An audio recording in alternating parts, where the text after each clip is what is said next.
All right, how about a second emergency live of the day? A big day for the 49ers defensive line. They needed it. Of course, Keion White, the trade with the New England Patriots. Looking forward to meeting Keion in the 49ers building tomorrow. And after that, the 49ers decided to sign Clelin Ferrell. Clelin Ferrell, the former 49ers defensive lineman, former first round draft pick out of Clemson. You know, when Clelin went down with an injury in that 2023 season, it was a big loss for the 49ers. Really hurt their run defense. There he is. Need to get this picture a little bit bigger up on the screen. Let's go here. Oops. Gotta get there. It is. That's much better. Clelin Ferrell, 49ers edge rusher, sets a good edge against the run. He was available. The 49ers have added two names to the defensive line. And no, I do not think that they are done yet. I think that they're still hungry to make some more acquisitions along that defensive front. Maybe they can leave New Jersey. They're playing at the Meadowlands on Sunday against the New York Giants. Maybe they can leave there with either Kayvon Thibodeau or Will McDonald IV. Will McDonald, Brock Purdy's former teammate at Iowa State, plays for the Jets. I say that partially in jest for both of those guys. I'm not expecting San Francisco to get a defensive lineman in New Jersey, put him on the plane, and take him back to San Francisco quite literally. But the trade deadline's a week from now. It's on November 4th, and we'll be talking again at that time. We'll be talking a lot about trades before then. I'll have a nice big show on Keion White and what he can bring the 49ers tomorrow. I'm going to talk more about him tonight, obviously, in this show. But there's a very good chance that San Francisco's defensive line makes progress even beyond what we have seen so far over the course of the next week. And Will McDonald is a name that I would keep an eye on of the Jets. You can keep an eye on some of the Dolphins guys. For now, the 49ers have been able to bring in a player in Keion White, who's a lot like Charles Omenihu as far as contractual status. He's got 1 year left on his deal, rookie contract, didn't fit anymore where he played before, but has shown definite physical promise. Like Charles Omenihu, Keion White is a big edge rusher who will rush effectively from the inside when Chris Kacerek likes to run his swaps between the defensive ends and the defensive tackles. It's the type of versatility that the 49ers are really, truly looking for up front. But in Clelin Ferrell, you bring in another body who I think is, you know, he's never been a great pass rusher ever since the Raiders drafted him in the first round of that 2018 season. He hasn't been a great pass rusher, but he is a rigid force against the run. And there's a reason why the 49ers really struggled against the Green Bay Packers to stop the run in the postseason of that Super Bowl year in 2023. And then they truly, mightily struggled against the Detroit Lions. And it was because this guy, Clelin Ferrell, went down with an injury and he did not return in that season. So they had Chase Young that year. He came along mid-season, but Chase was a disappointment when it came to defending the run for the 49ers in 2023. Clelin Ferrell was able to get the job done. And whenever you can bring in good run stoppers, you set the table for others to rush the passer. We cannot forget that Bryce Huff is scheduled to return this season, and he's been a truly plus pass rusher for the 49ers. In fact, I should get the roster out so we can take a look at exactly how all these guys are going to fit. 90-man depth chart. This is going to be actually, it's a 70-man depth chart at this point, but I have it as a 90-man because in the offseason, it's a 90-man situation. And I keep track of this year round.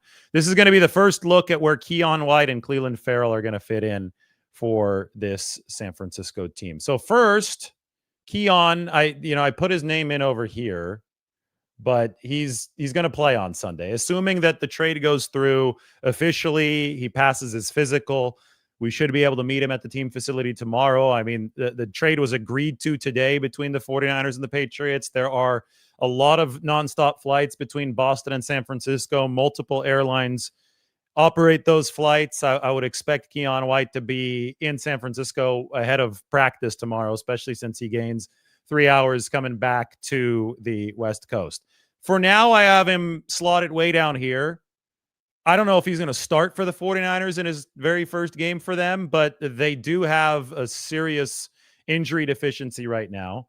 We're waiting to see if Sam Okawanu is ready to go for the 49ers on Sunday. He's currently day-to-day with an ankle injury, and I'll tell you, it didn't look good on Sunday in Houston. He was carted off the field. So if he is somehow able to go, then yes, Sam is probably going to start opposite Michael Williams. But if Sam Okawanu can't play for San Francisco, it is possible to see Keion White immediately slot in opposite Michael Williams in the starting four for San Francisco. Pass rush package, Keion White opposite of Michael Williams moves in for San Francisco instead of somebody like Jordan Elliott. I mean, right now, this is all such a work in progress for the 49ers because you can see so many guys hurt for San Francisco between Huff, Elliott, who also went down, and he's day-to-day this week as well. Yetur Gross-Matos, he's hurt right now with a hamstring injury, and of course, Okawanu with the ankle. That's 4 injuries on top of the big one, the 5th one, Nick Bosa. He's on injured reserve. But as guys start to get healthy, and the 49ers desperately needed bodies, that's what today was about, getting some bodies. But as guys start getting healthy for San Francisco, you can really start to see how this might work. And then you could also see where somebody like Will McDonald or even Kayvon Thibodeau, if the 49ers go and beat the Giants badly enough to convince them to sell, you could see where they would fit into this larger equation. I think the main thing to remember is that Michael Williams is not a polished pass rusher at this early stage of his career. Michael is great at pushing the pocket. He's a big edge. I mean, talking to some of the people with the Texans, they were impressed with Michael Williams, but they know that he's not somebody that's going to come in and take over a game. Pass rushing, one-on-one, that's just not who Michael is at this point. Maybe he develops into that. The 49ers were never expecting him to be that. Instead, they thought that Nick Bosa and Bryce Huff would take the edges in very important pass rushing situations. Obviously, you can mix things up and have Huff rush against the inside and have Bosa rush against the inside. But in general, Michael was going to kick inside to rush against the interior. You want to give yourself more options. You want to be as adaptable as possible with any of the additions that you do make. And so with the first edition that the 49ers made, we said, okay, maybe they have a slower budget edition and they have a higher budget edition for this defensive line. The lower budget edition, Keion White, I mean, he fits all those parameters, right? 6'7" pick swap. It's not a big cost at all. He's only going to cost the 49ers about $772,000 this year. If you want to read all about the finances and some of the schematic fit, I think you should read on top of watching me talk about this because this gets far into the weeds. This is up on the San Francisco Standard, but he's an adaptable guy. He has a higher pressure rate working against guards as an interior pass rusher than he does as an exterior edge rusher. And he's got the size to work on the inside as well at 285 pounds. This is bigger than most even big edge rushers. Somebody like Bosa is checking in at about 270. So Keion White is 285. This adds more heft for the 49ers, which also means more versatility for San Francisco. The big comp here, and I put this in my article up on the Standard, is Charles Omenihu. I was talking about that earlier today. We're going to keep on talking about it now. Omenihu was on this team in 2021 and 2022. After Charles Omenihu left, the 49ers signed Clelin Ferrell for that 2023 season. And Ferrell really reprised some of the productivity that they lost with Omenihu, and as far as setting the edge, as far as a bigger edge rusher can set the edge. Ferrell did a really, really good job of that in 2023. That he was the 49ers kind of that piece that glued the run defense together so it wouldn't fall off of a cliff. And once he got hurt, even though they had Chase Young, even though they had Randy Gregory, those guys were pass rush forward players, and the 49ers didn't defend well at all throughout the postseason. I mean, the Detroit Lions almost ran them out of the building in the NFC Championship game. It's where everybody was talking about Chase Young's effort. I mean, it wasn't a good situation for the 49ers. They had an elite offense. They were able to play through it. They were able to come back against the Lions, and I thought that they played much better defensively against the run in the Super Bowl, but they still got beat in that Super Bowl. And then everything degraded in 2024. They started renovating this entire defensive line as they needed to renovate it because they were terrible against the run in 2024. Number 29 against the run that year. So they brought in a lot of run defense first guys, especially young guys. And I think there's a lot correlated there. But you want youth to be able to rally against the run. You generally, teams that are getting a little bit too old, too long in the tooth, are not great against the run. And the 49ers wanted a little bit more hunger. I think they got more hunger. They got more youth. But the problem is that the veterans who were supposed to shepherd that youth along in Nick Bosa, Yetur Gross-Matos, and Bryce Huff all got hurt. Bosa's obviously the biggest deal, and it's also the longest-term injury. But you saw the bottom fall out of this defense when Huff and Yetur Gross-Matos were both also out for the 49ers against a mediocre Houston Texans offense. So you have to start bringing in the reinforcements. And, this is a sign, and I think this sign should have been obvious, but if you're too plugged into the negativity of Twitter and the negativity of social media, maybe it wasn't as obvious. The 49ers are not rolling over this season. Today was a day where they added 2 veteran defensive linemen, including one that has, I think, a considerable ceiling in Keion White. He had 5 sacks a couple years ago before the regime change in New England when he stopped really fitting what they were trying to do. It turned into a healthy scratch this year. But 5 sacks, second-round pick. That was his second year in the NFL. And somebody like Clelin Ferrell, former first-round pick who's already done a good job for you, you had both of those guys in one day. You are definitely not rolling over and giving up on the 2025 season. I mean, it's as simple as that. You also had both of those guys a whole week before the trade deadline.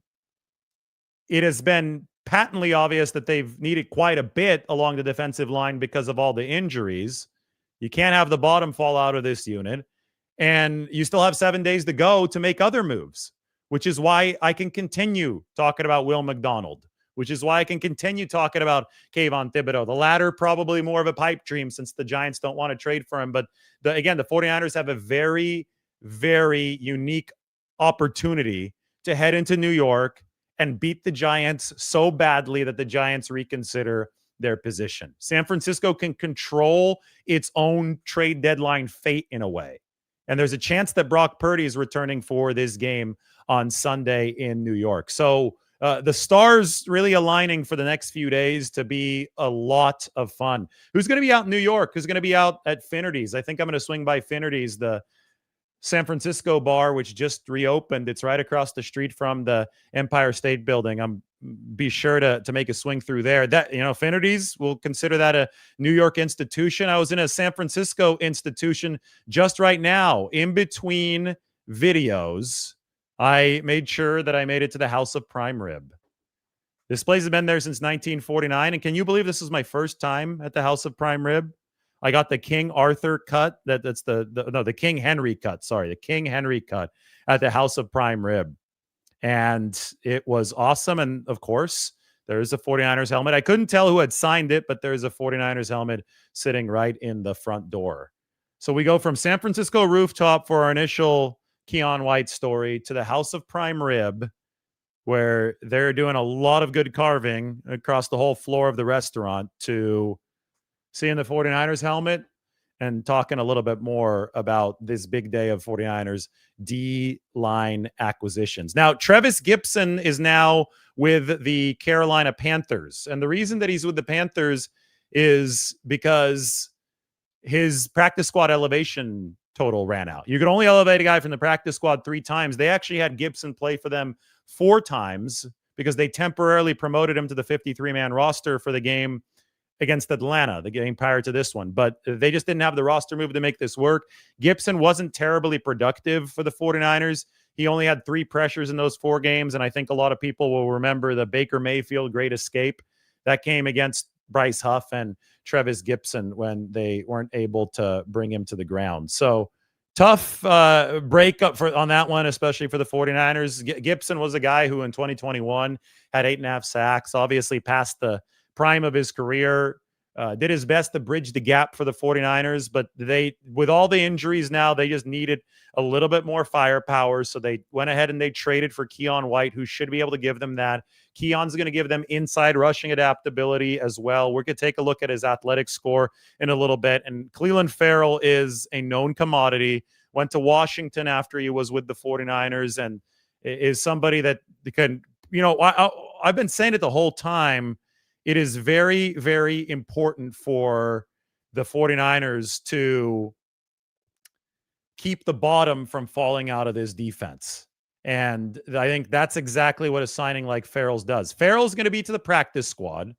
So that's going to be into the old slot occupied by Trevis Gipson. And you're going to have 3 elevations available for Clelin Ferrell. So I would expect him to be up and in uniform for the 49ers game coming on Sunday. So I just added Clelin Ferrell to the 49ers roster. There's the helmet. Here comes the roster. This is what it's going to look like across the whole D-line room. And you know what? I think I'm going to slot Keion White into a more accurate spot. The thing about this, though, is that Clelin Ferrell is obviously, I would expect him to be ahead of Robert Beal Jr. on the pecking order. But since he's a practice squad guy and Beal's on the 53, I can't really reflect that on the spreadsheet here, but you could just know that for at least the next couple weeks, up to 3 times, they're going to be able to flex Clelin Ferrell up. Then if they want to keep him around after 3 weeks, they can always promote him to the 53-man roster. It's what they didn't do with Trevis Gipson. They let him walk and instead used Gibson's spot or potential spot on the 53 for Keion White, whom they traded for. Will Keion be ahead of Sam Okawanu? I think so. I think that we could probably, ultimately that if, I don't know right away if he's going to start in front of Sam Okawanu if Sam is healthy, but I think ultimately, big picture, Keion White, 2nd round pick, has more ability, more talent than somebody like Sam Okawanu, who's been playing his ass off. You got to give Sam credit, but the 49ers have needed that outside in versatile piece. So that's where Keion is going to fit. Right now, if you look at the 49ers D-end room, how are they going to line this up for this next game against the Giants? Michael Williams is going to be one of the D-ends. If Sam can't go, then the other 3 are probably Keion White, Robert Beal Jr., and Clelin Ferrell. I wouldn't expect them to make another move before this game. Probably going to come right before the deadline, although it is possible that they make another move before this game. It depends, but typically the busiest days of the week for trades are Monday and Tuesday. So hopefully you can start to get an idea of how this is all going to shake out. It's just almost comical how much pink injury shade we have on this depth chart. So it really gives a tough time to see who's going to slot in where, but they need 4 defensive ends up, and obviously Keion White and Clelin Ferrell are both players who can help the 49ers right now. Keion under contract through 2026. That was important to the 49ers to get some help in the future. I keep on comparing it to Charles Omenihu, and I promised I'd show you guys this earlier. I was up on top of the skyscraper. We did a show from the roof, and one problem doing the show from the roof in the sunshine was that I tried to show you my laptop screen, but Mike said that it was impossible to see. So now I'm doing the show from the studio, and you can see exactly what the 49ers are getting with White. I said that Charles Omenihu was a good comp. I think that was a good take. I mean, this is against defensive tackles. Both of these guys, and the reason I'm comparing them against defensive tackles is because both of these guys are considered to be bona fide interior rushers for the 49ers when working on passing downs. That is the Kaseric model, is moving these guys to work against guards with their athleticism. So we want to measure them athletically against guards. So green is good, red is below average, and obviously they're lighter than the standard defensive tackle, but they're heavier than the standard edge rusher. They're taller than defensive tackles, which you really like. You like that arm length, 34-inch arm length for White, not quite as long as Omenihu. Omenihu's 36-inch arms. I mean, that's truly elite from the Omenihu perspective. But White is stronger than Omenihu. So the arms are 2 inches shorter, but he put up 30 bench press reps at the NFL Combine in 2023. You're going to see this guy bull rush people. And I think that you might, there was a great video of him bull rushing that came out a little bit earlier today. I don't know if I could share it. I think that it's a copyright issue because it comes from the NFL All 22 film, but I could sit back and describe it a little bit. It is a bull rush against the Eagles and Jordan Mailata that is super, super impressive. Mike, if I can show this, let me know and send it to me. That's only if Mike is available. Mike might not be available today. So if we can show it, then I'll show it, but I don't want to risk anything. I don't want to get this video copyrighted. It is just a steamrolling bull rush of Keion White against Jordan Mailata. And it reminded me that when they picked up Charles Omenihu for a similar price in 2021 for that edge rushing position, he hadn't done much for the Texans, but they got him for a 6th round pick. Charles very quickly developed a nice bull rush for the 49ers. I mean, he just backed Tyron Smith in that game against the Dallas Cowboys. It was the wild card round of 2021. That was still prime Tyron Smith for Dallas. And he just straight up backed Tyron Smith into the lap of Dak Prescott. And that was one of the turning points of that playoff win for the 49ers against the Cowboys. Because remember that Nick Bosa suffered a concussion in that game. So the 49ers had to win that game without Bosa, and they needed a pass rush from somebody else. And Charles Omenihu was the one who stepped up, and Charles Omenihu did it with some real length to strength. I mean, he would take those long arms and he would use them to leverage people. And if you can leverage Tyron Smith, then you're going to do well for yourself in this league. And Omenihu made a whole bunch of money from the Kansas City Chiefs after the 2022 season when he hit free agency. Well, Keion White may not have the same length of arms. They're still long. 34-inch arms are very, very long, but he's got a little bit more strength than Charles Omenihu. 30 bench press reps, typical with the shorter arms, right? With people like me, we got pretty long wingspans. The bench press is actually a little bit more challenging, but here you've just got raw, compact power coming from Keion White. And then, of course, the explosion, very similar to Charles Omenihu's, all the way down from the 40-yard dash to the broad jump. The broad jump numbers are almost identical between these two guys. So I think when you see this, you should immediately recognize what the 49ers are doing. Keion White was a player who missed the game due to illness earlier this year, apparently refused to talk to the media after, and then eventually devolved into a healthy scratch for the Patriots. Mike Vrabel is the new head coach there. And obviously Keion fit better with the previous regime than he fit with this one. One team's trash can be another team's treasure. I mean, we've seen it happen many times before, including in the case of Charles Omenihu. But the fact that the 49ers got both of these guys aboard in one day significantly improves their defensive line because they were rock bottom.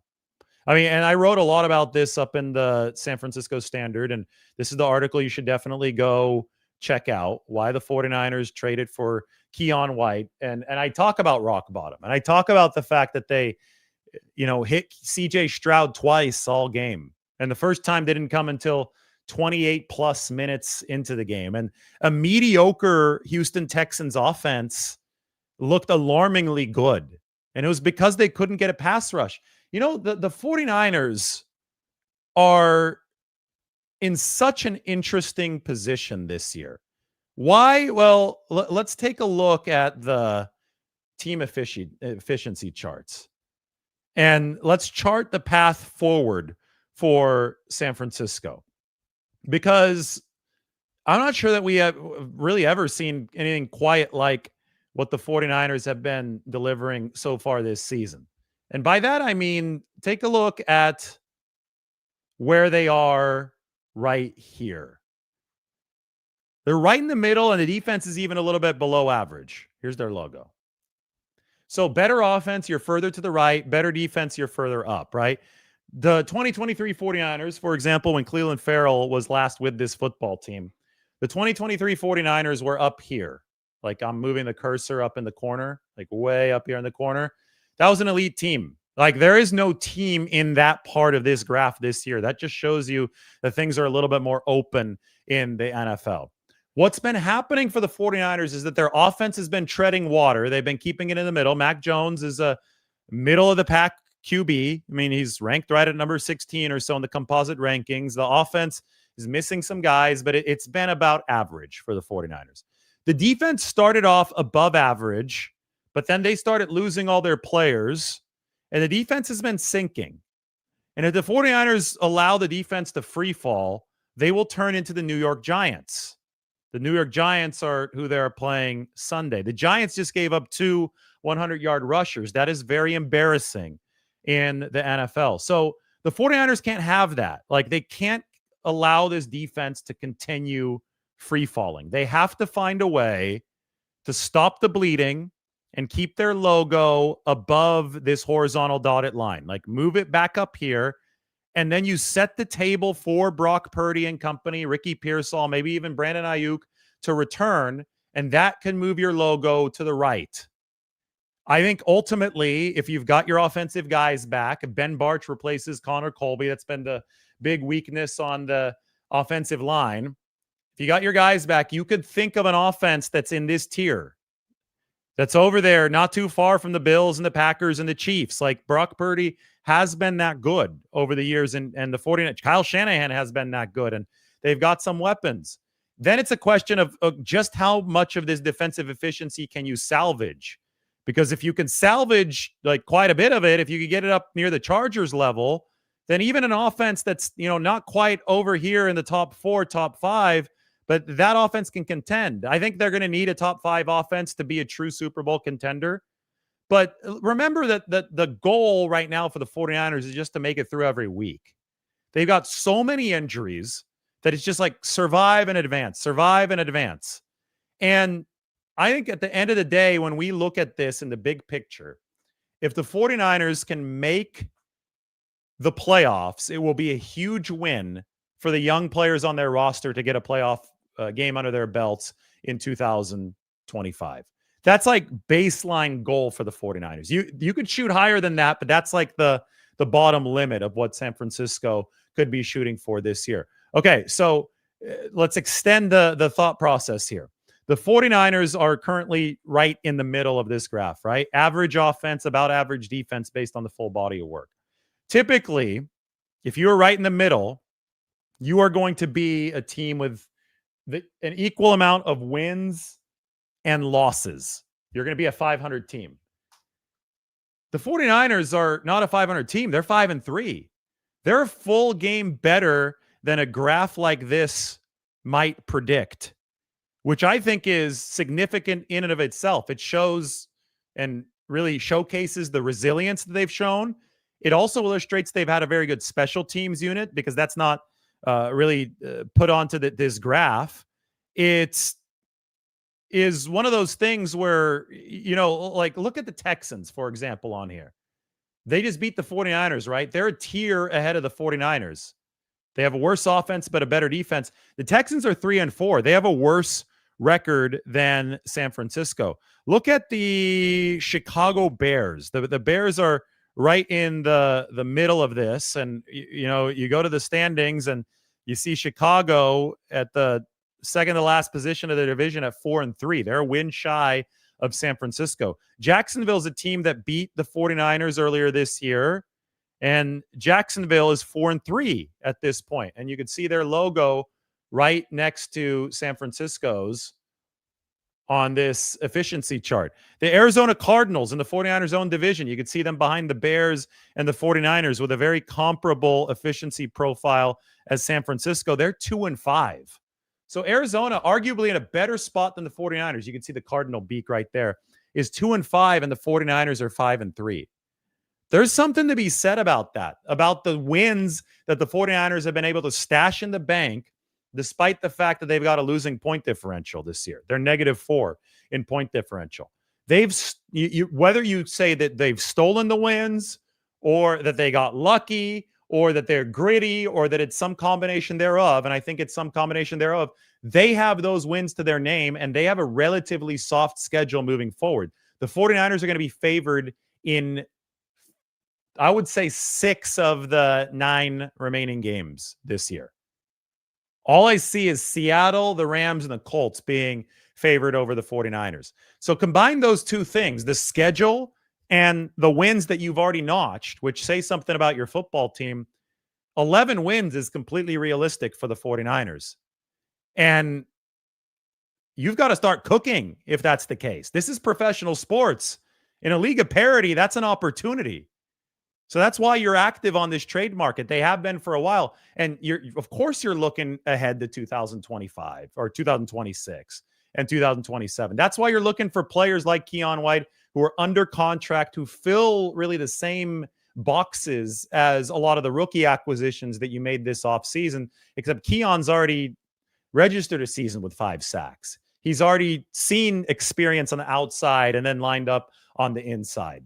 And it's kind of the 2 birds with 1 stone acquisition that you try to make for the present and the future that they did with Charles Omenihu back in 2021. Now they're doing it with White. And then they went to a more of a Band-Aid with Clelin Ferrell going to the practice squad with the other acquisition, but I don't think that they're done yet. So I'm really excited to see how this all plays out. I'm excited to hit the practice field tomorrow. I'm excited to answer some of your questions. It is a beautiful evening. The Dodgers did lose. So the World Series is now even at 2 games apiece.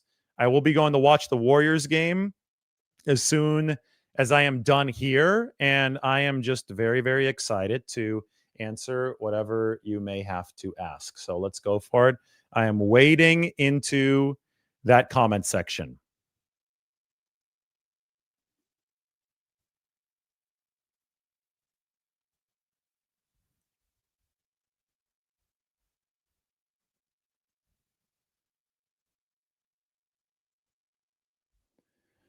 Emailed me to buy me lunch in Houston. Disappointed I didn't respond. I'm sorry, man. I got about 150 emails that I haven't read. It's very, very busy between family stuff and the season. I'm basically working 2.5 jobs. If I would have read your email, I would have responded. I appreciate you inviting me to lunch in Houston. Thank you very much. I appreciate the super chat. Maybe next time when I'm in town and I'm doing a better job checking the emails, but I think I need somebody checking them for me at this point. It just was very, very busy. So I do apologize. Houston isn't proven yet. Potential to poach players. What are you talking about? The Houston Texans who just beat the 49ers? I'll tell you what, I've spoke to a couple people with the Texans. They believe they have the best defense in football. I think they might be right. They think that they could still make a run at things moving forward. I think they might be right as well. If they could just manage the game offensively, that defense is really scary. So I don't think that the 49ers are going to be poaching players from the Houston Texans.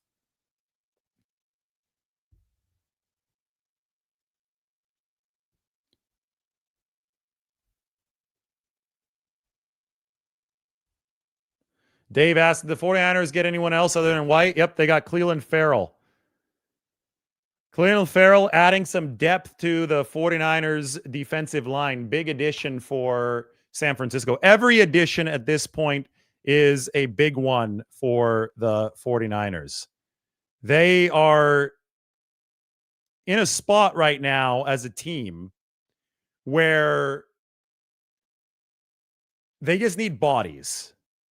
And when you just need bodies up front, like you want to obviously tailor whatever you're getting to your system and how you're going to run this defense, but it could be really hard because you're dealing with either guys who are just coming off the street who there's a reason they haven't been signed, or you're trading with teams for players who have fallen out of favor and there's a reason they've fallen out of favor. So you have to be really, really careful and choosy. I think especially if you're using draft capital and a 6-7 pick swap, it's a very small amount of draft capital, but it's not nothing. You got to be really choosy about the guys that you're going for to make sure that they fit a specific vision. That's what the 49ers have been doing here for the past few weeks. And finally, deadline pressure starting to loom with the trade deadline coming up next week. And I think the 49ers have finally identified something that works for them in terms of the short-term, long-term.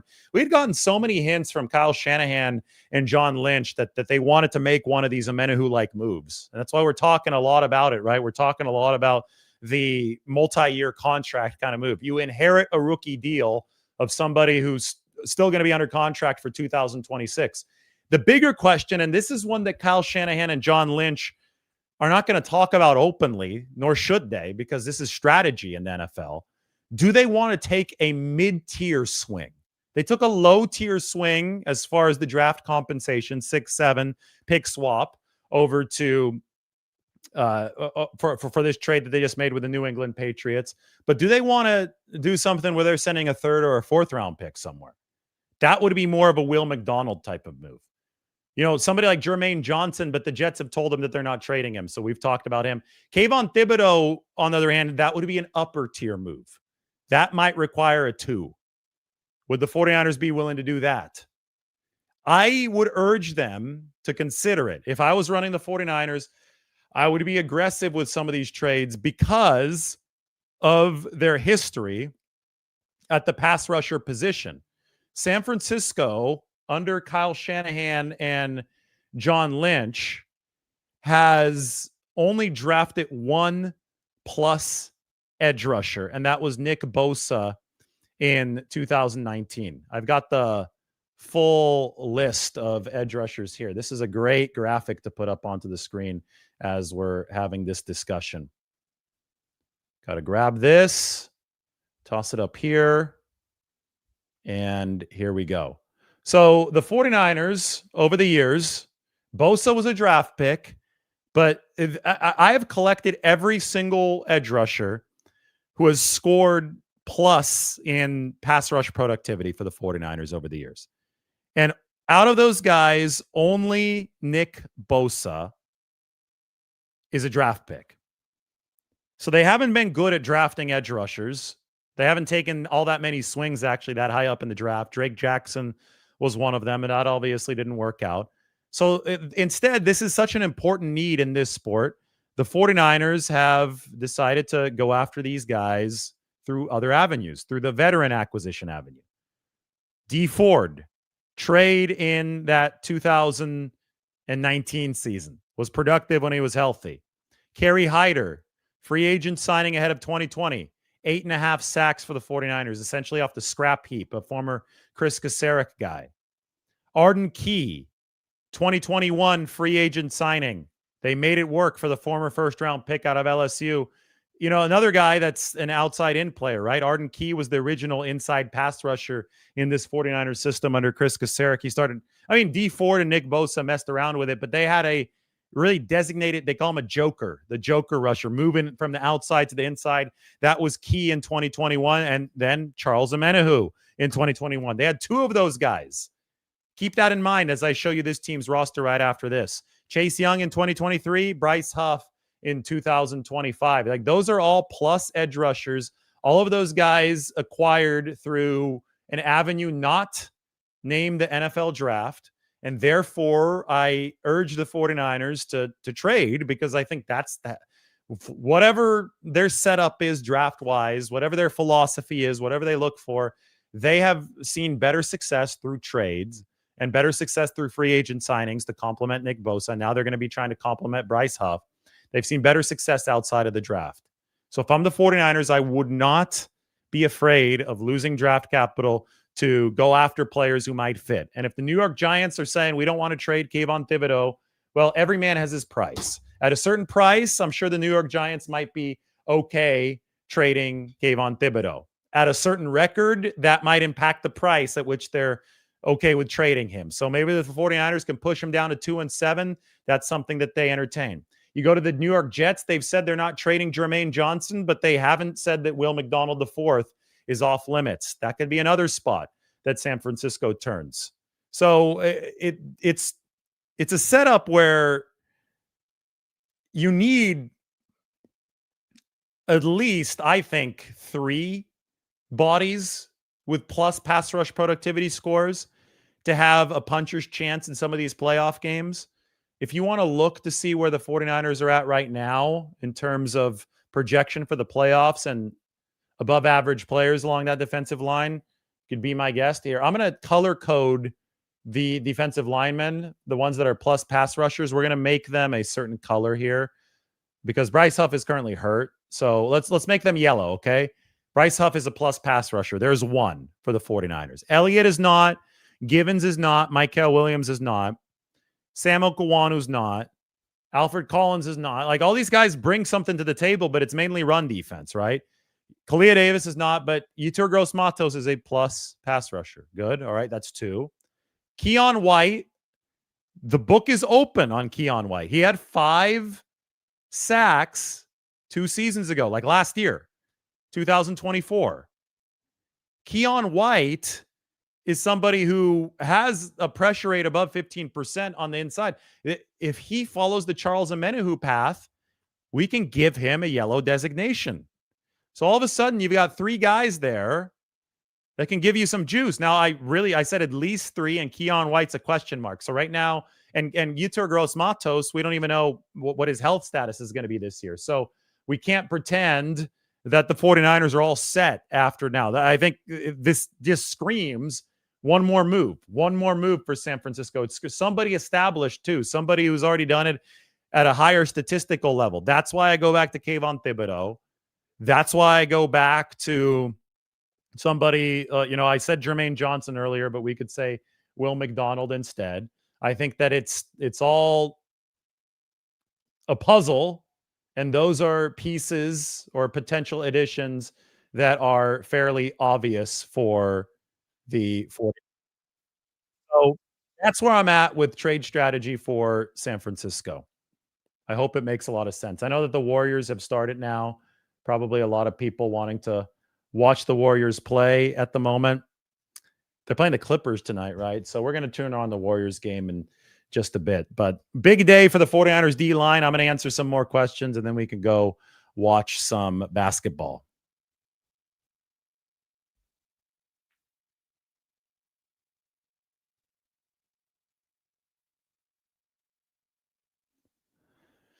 You say it's coming. Lynch is going to pull something off for now. In the future. Well, he did with Keion White, and now he might be able to take a higher risk, bigger move. Do I think it's safe to say Hendrickson is out of the equation now? Not because of this move. Hendrickson would be out of the equation because of an injury concern. He's got the hip as we speak, and because the Bengals may not want to trade him. They're only a game out in the division. As bad as I think the Bengals are, I mean, we predicted that loss to the Jets, but as bad as they are, they don't seem to be willing to move Trey Hendrickson. I don't think it's smart.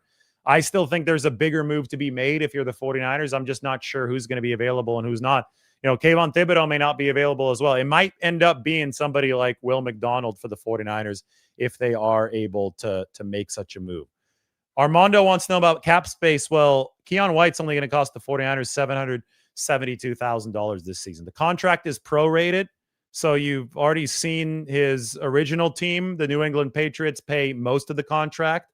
Clelin Ferrell is just going to be a practice squad deal, so that's only going to be a couple $100,000 on the year, maybe $300,000 as a vested veteran. But the call-ups for Clelin Ferrell obviously are going to be the saving grace for the 49ers as they need bodies in the short term.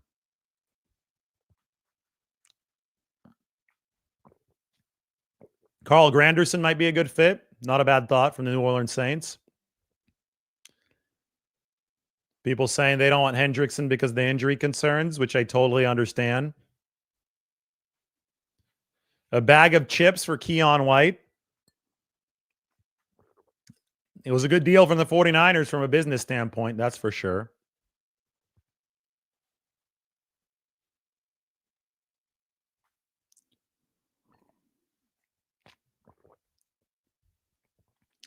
Ryan asks, are you blaming the D too much? What chance does the defense have when they are on the field 25 of the first 30 minutes? Right? You're acting as if the defense didn't have any control over the fact that they were on the field for 25 of the first 30 minutes.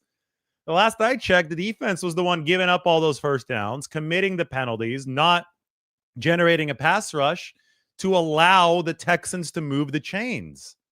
Sure, they didn't get much help from the offense in that first half. The offense did better in the second half, but the defense, they did not execute their chances to get off the field. Like the possession is everybody's fault. You can't just say that's the offense's fault. That's the defense's fault for not getting off the field. I always look at these games as objectively as I can.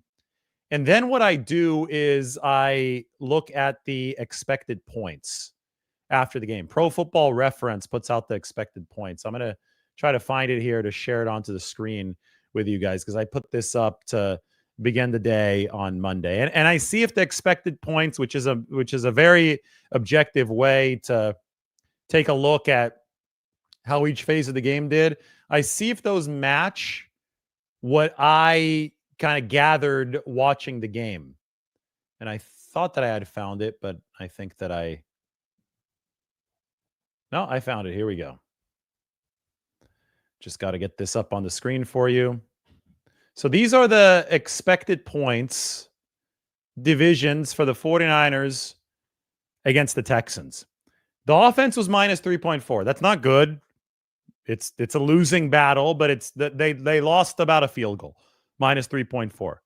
The special teams was awesome. Great punts that should have helped the defense. +8 for the special teams. Look how bad the defense was for the 49ers on Sunday. Negative 21.5. Wish I could highlight that and circle it. That is an atrocious score for the defense. For perspective, the last two games of 2024, when the defense lost to the Detroit Lions and then lost to the Arizona Cardinals, negative 24 in both of those games. And we said that the bottom fell out of the unit and the 49ers fired people over that. So the defense was really damn bad on Sunday. In fact, and they were also facing the mediocre part of the Texans team. The offense for the Texans is not good. The Houston Texans defense is number 1 in the league. 49ers had a backup quarterback. They're playing QB2. They're playing without their wide receiver 1, without their wide receiver 2 against the number 1 defense in the league. And they played it minus 3.4. That's not terrible. They almost played it to a draw. They made some plays in the second half. The defense didn't make any plays all game. Even the play they made, Deommodore Lenoir's pick, they wasted it because he didn't slide down in time. So they couldn't kick a field goal at the end of the half. So that game was very, very clearly on the defense's plate when the majority of the fault is concerned. When I blame the defense, I also acknowledge they didn't have the horses to rush the passer. They also don't have Fred Warner. But those are things that need to be fixed. And when you talk about what needs to be fixed, well, the offense, which wasn't terrible when everything was said and done, especially given the circumstance with the QB2, they're going to get Brock Purdy back. They're going to get Ricky Pearsall back. They're probably going to get Brandon Ayuk back. You know who else is a huge return for the 49ers this week? Ben Barch. They're going to improve along the offensive line with better health. So those guys are going to come back for San Francisco. But the defense, they're not slated to get guys back, and the bottom fell out against the Texans. That's why you've got to make trades, and that's why we're seeing what we have seen for San Francisco.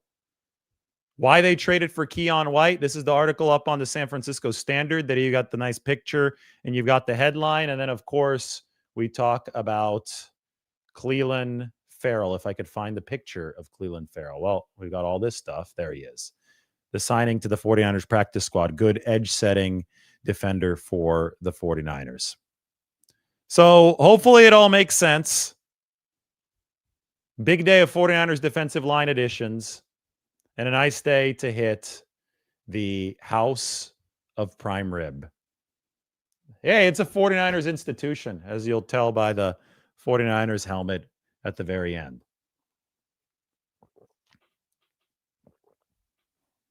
Right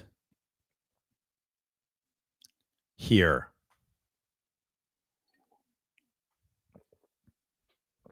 The goal with this video was to go 49 minutes. That goal has been accomplished. We are now going to go watch some Warriors basketball. Enjoy Steph Curry while you still can. And tune in tomorrow. Hit that subscribe button. Go check out the article on the San Francisco Standard. But we'll be dropping a nice, concise video talking about some of these moves in the morning. Everybody take care.